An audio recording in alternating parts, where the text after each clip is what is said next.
É também um livro, faça o favor e compre mesmo, porque tudo isto faz sentido, é junto. É nos primeiros 1000 dias do bebê a contar com os 9 meses de gravidez, mais os 2 primeiros anos de vida, que ocorre grande parte do crescimento e desenvolvimento corporal da criança. E se estabelecem as bases para o seu estado de saúde, crescimento e desenvolvimento intelectual. A pensar em tudo isto, nos pais de primeira viagem e não só, o pediatra Hugo Rodrigues lançou o livro do seu bebê, os primeiros 1000 dias da gravidez até aos 2 anos, e hoje vamos aqui falar não só sobre o livro, mas sobre esta extraordinária aventura. Um grande aplauso para o pediatra Hugo Rodrigues. Obrigada. Olá, Hugo, bem-vindo. Obrigado. Bem-vindo à nossa tarde, muito obrigada. Bom, só esta capa é deliciosa. Eu estava a dizer ao Dr. Hugo que só de olhar para esta fotografia apetece logo uma pessoa ir ter outro, mas não. Eu acho uma ótima ideia como pediatra. Claro, é mais trabalho, não é? Incentivador da natalidade. Exato, portanto, com certeza, mas bom. não. Os meus também já estão ótimos, mas é para ficarem sossegados. Já têm um irmão cada um, que são os dois. Bom, vamos lá falar então sobre estes 1000 primeiros dias de vida. No fundo, corresponde aos primeiros 3 anos, não é? Sim, é a gravidez dos primeiros 2 anos. Exatamente.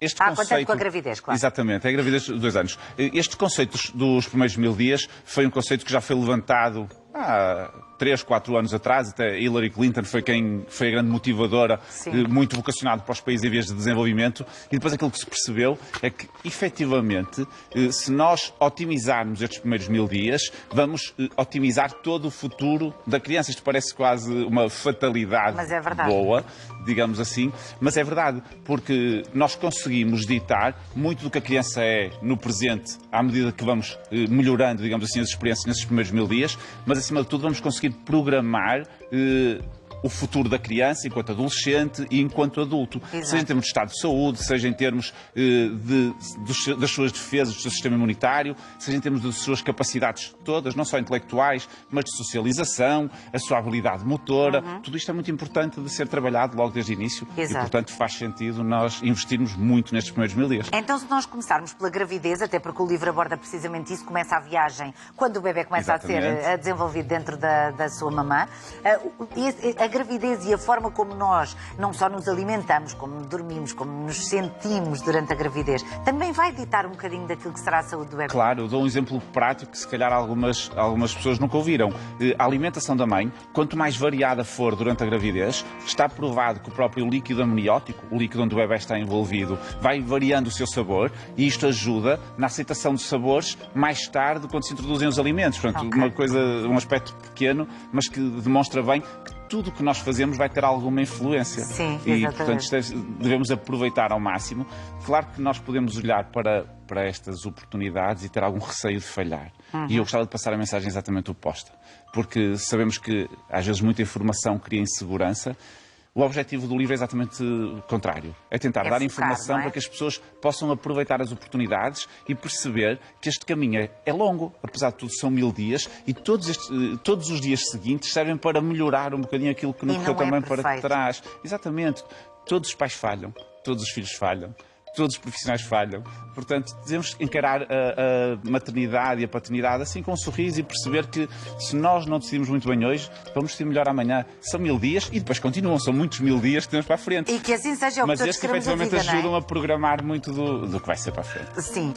Fala-se aqui sobre cólicas, sobre vacinas, sobre os primeiros meses divididos, inclusivamente, porque, por exemplo, quando nós falamos sobre o 1 mês, 2 meses, 3 meses, é quase dividido como a roupa. Agora é que eu estou a pensar. A roupa do bebê compra-se 1 mês, dá até aos 3, depois 3 meses dá até aos 6 e vai para aí fora. A divisão que eu usei aqui é a divisão que nós temos mais ou menos das nossas consultas de rotina, do programa de saúde infantil e juvenil estipulado pela DGS, que são os tempos de consulta, e aquilo que eu tentei foi transpor para um livro um bocadinho as minhas consultas, os conselhos que dou, as recomendações que nós temos da Direção-Geral de Saúde, seja em termos de amamentação, da alimentação mais para a frente, da vacinação, muita parte comportamental, o sono, as birras, a interação social. Pronto, tudo isto acaba por ser um pouco detalhado de acordo com as diferentes etapas para os pais poderem ir acompanhando e e antevendo o que vai acontecer para a frente, sem estragar surpresas, como é lógico, mas antevendo o que vai acontecer para a frente. O Dr. Hugo é médico pediatra, como já aqui dissemos,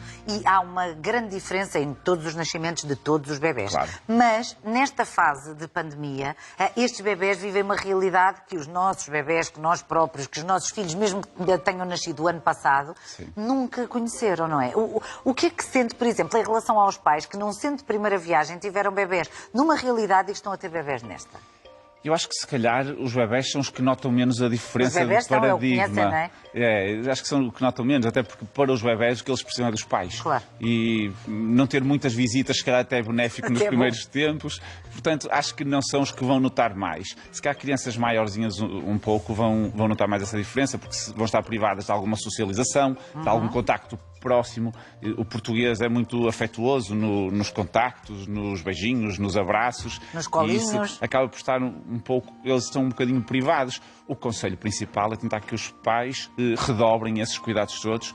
Eu digo muitas vezes, e volto a dizer, mimo a mais não existe. Nenhuma criança se estraga por falta de mimo. Portanto, se eu já dizia isso antes, agora o conselho ainda é mais importante, porque os pais têm que dar o mimo por toda a gente que não vai dar àquela criança para trás. Portanto, acho que é usar e abusar do mimo, porque não faz mal nenhum, pelo contrário. Exato. Tenho que aproveitar para lhe dizer, para lhe perguntar, aliás, há muitas pessoas que têm aquelas dúvidas, esse bebê está sempre ao colo, esse bebê vai se habituar a colo, depois vais querer adormecê-lo e não consegues, e depois normalmente é a mãe, não é? Ou a sogra, que tem outra experiência. Os dois. Isso é um estigma, isso é um preconceito. Às vezes dizemos muito mal, mas não é verdade. Mas são as pessoas com mais experiência que nos vão dizendo, olha, que é muito colo, é não sei. Há colo a mais? Não há colo a mais, acho que não temos que ter medo de dizer isto. Acho que há momentos em que nós temos que perceber a mensagem que queremos passar. Ou seja, todos os bebés precisam de colo. Todos os bebés precisam de contacto físico para se sentirem seguros, para se sentirem felizes, para se sentirem bem do ponto de vista emocional. Mas há momentos em que se deve trabalhar um bocadinho a autonomia deles, como, por exemplo, adormecer. Se um bebé adormecer com contacto físico, nós vamos estar a ensinar-lhe que para adormecer vai sempre precisar desta muleta. Se ele dormir a noite toda, isto não é um problema. O problema é quando eles acordam à meia da noite e querem contacto físico outra vez para voltar a adormecer. Portanto, aí, se começar a ser prejudicial o colo no momento de adormecer, deve-se dar o colo para tranquilizar o bebé e quando ele estiver tranquilo, dizemos, agora vais dormir tu. Se chorar, não vamos deixar chorar, vamos pegar nele, vamos outra vez tranquilizá-lo e dizer, eu estou aqui, vou tranquilizar. E quando ele estiver tranquilo, agora vais dormir tu. Exatamente. Eu sei que isto é muito mais fácil de dizer do que fazer, mas a mensagem, se for clara, dizer, estou aqui para te dar tudo o que tu precisas, mas tu é que tens que aprender a adormecer. Se nós passarmos esta mensagem com as nossas atitudes, acho que se calhar vai funcionar melhor um bocadinho. Agora, colo a mais não existe e, por favor, peguem os vossos filhos ao colo. Eu ainda hoje gosto de pegar nos meus e o mais velho já tem 12 anos. Pois, já parece uma vitela ao colo. Mas nunca são grandes demais, não é? Não, eu fico todo contente que ele ainda quer vir para o colo. Pois, isso é maravilhoso, exatamente. Agora estava-me a lembrar, em relação a isso do contacto físico, o meu filho mais velho adormeceu sempre bem, na maior, impecável, sozinho, 10 horas por noite, eu super bem habituada, nasce o Pedro, está bem, está. E então, depois, quando ele nasceu, ele gosta muito de mãos, mas ele depois também sempre falou muito cedo. Um dia deixei-o a dormir e levantei-me e fui embora. Ele já falava assim muito bem. Levantei-me e fui embora. Chega lá, chega ao meu quarto, abre a porta. Oh mãe, tu podes te ir embora. E as tuas mãos podem lá ficar. Ele só precisava das minhas mãos. Eu uma vez tive um casal que eles queriam contacto físico, então negociaram com o filho atar um cordel à mão da mãe, então ia o cordel pelo corredor até ao quarto da criança que puxava, a mãe respondia e, portanto, ele sentia-se tranquilo. Mas ele conseguiu adormecer assim? Conseguiu adormecer assim. E a mãe ficou com uma mão, uma gangrena. Que é preciso ser engenhoso. Mas olha, uma pessoa faz tudo, chega a um ponto, já faz tudo. Quer-se falar sobre esse outro livro que Exatamente, que já agora quero aproveitar para lhe oferecer. Oh, muito obrigada, doutor. Obrigada. O livro mágico do avô João, tão lindo. Isso foi outro projeto meu deste ano, foram os dois, foram lançados este ano. Nesse livro de histórias infantis, é a minha primeira aventura enquanto escritor de histórias infantis. Era algo que eu já gostaria de ter feito, surgiu a oportunidade este ano. E aquilo que eu retrato nesse livro é o dia-a-dia dos meus filhos e das minhas sobrinhas com os meus pais. Portanto, as personagens são todas reais. São os meus filhos, as minhas sobrinhas e os meus pais. E aquilo que eu pretendi com esse livro foi abordar temas que às vezes criam alguma confusão aos pais, alguma dificuldade em abordar o xixi na cama, o nascimento de um irmão, as crianças que não dormem bem, as crianças que não comem bem. E que às vezes os pais têm uma dificuldade em abordar, saber como abordar, as próprias crianças têm dificuldade em falar sobre o assunto e, portanto, numa vivência familiar, de um almoço semanal na casa dos avós, o avô João transporta-os para uma história mágica em que eles vão rever a situação em concreto e vão aprender algo de uma forma natural. Exatamente. E lá está, com uma vivência familiar em que muitas crianças se vão rever nisso. Mas eu acredito, e pegando aqui neste seu segundo livro, que aborda, no fundo, é uma extensão, eu diria, deste livro, exatamente. não é? Porque acredito que muitas das questões que mais preocupam os pais sejam a alimentação. Mas quando chegamos a um ponto em que há crianças que, de facto, não comem muito bem, muito menos de uma forma variada, e decidimos, nunca é tarde, e a partir de agora vais começar a comer, por onde é que se começa? Depende em que fase estamos. Pois é. Depende em que fase estamos. Se for uma criança que já tem algum entendimento, o principal conselho, isto é transversal a qualquer idade, é não ter guerras no momento da refeição. Certo. Porque a refeição não é só alimentar. A refeição é a forma como nós nos relacionamos uns com os outros, como nós nos relacionamos com aquele momento, como nós nos relacionamos com a comida e, portanto, guerras e confusões, ecrãs, tudo isso vai perturbar o relacionamento, Claro. portanto, é evitável. Em nenhuma idade deve haver confusões, deve haver ecrãs, deve haver distrações no momento da refeição.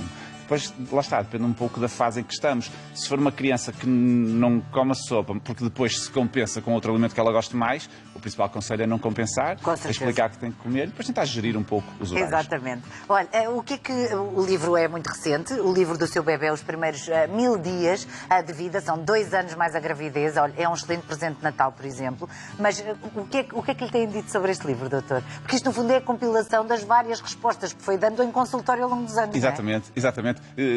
Tenho usado expressões que eu gosto, que é Bíblia, que é enciclopédia Exatamente. e manual de instruções. Sim. Eu acho que as crianças não têm manual de instruções formal, e ainda bem, mas tem um manual de instruções que é o mais importante de todos, que é o código genético dos pais. Elas partilham o mesmo código genético que os pais. E, portanto, se os pais olharem para os filhos, eu tento transmitir essa informação, apesar de dar alguma informação científica, tento transmitir este conselho. Se os pais olharem com olhos de ver para os filhos, se tentarem ser o mais imparciais possível e tentar traduzir pelas expressões dos filhos o que eles estão a experimentar, o que eles estão a viver, o que eles estão a sentir, se usarem a sua intuição de pais e de mães, vão falhar muito poucas vezes. Portanto, informem-se e não tenham medo de decidir. Decidam, porque se não decidirem bem hoje, vão decidir melhor amanhã, e se não decidirem, vão porque vai perder a piada. Ora, muito bem, é isso mesmo. Hugo, vamos só mostrar o seu Instagram, porque hoje em dia, de facto, o Instagram é também uma ótima maneira de nós podermos estar mais próximos, enfim, das várias pessoas, mas também dos médicos. Pediatria para Todos é a página do Dr.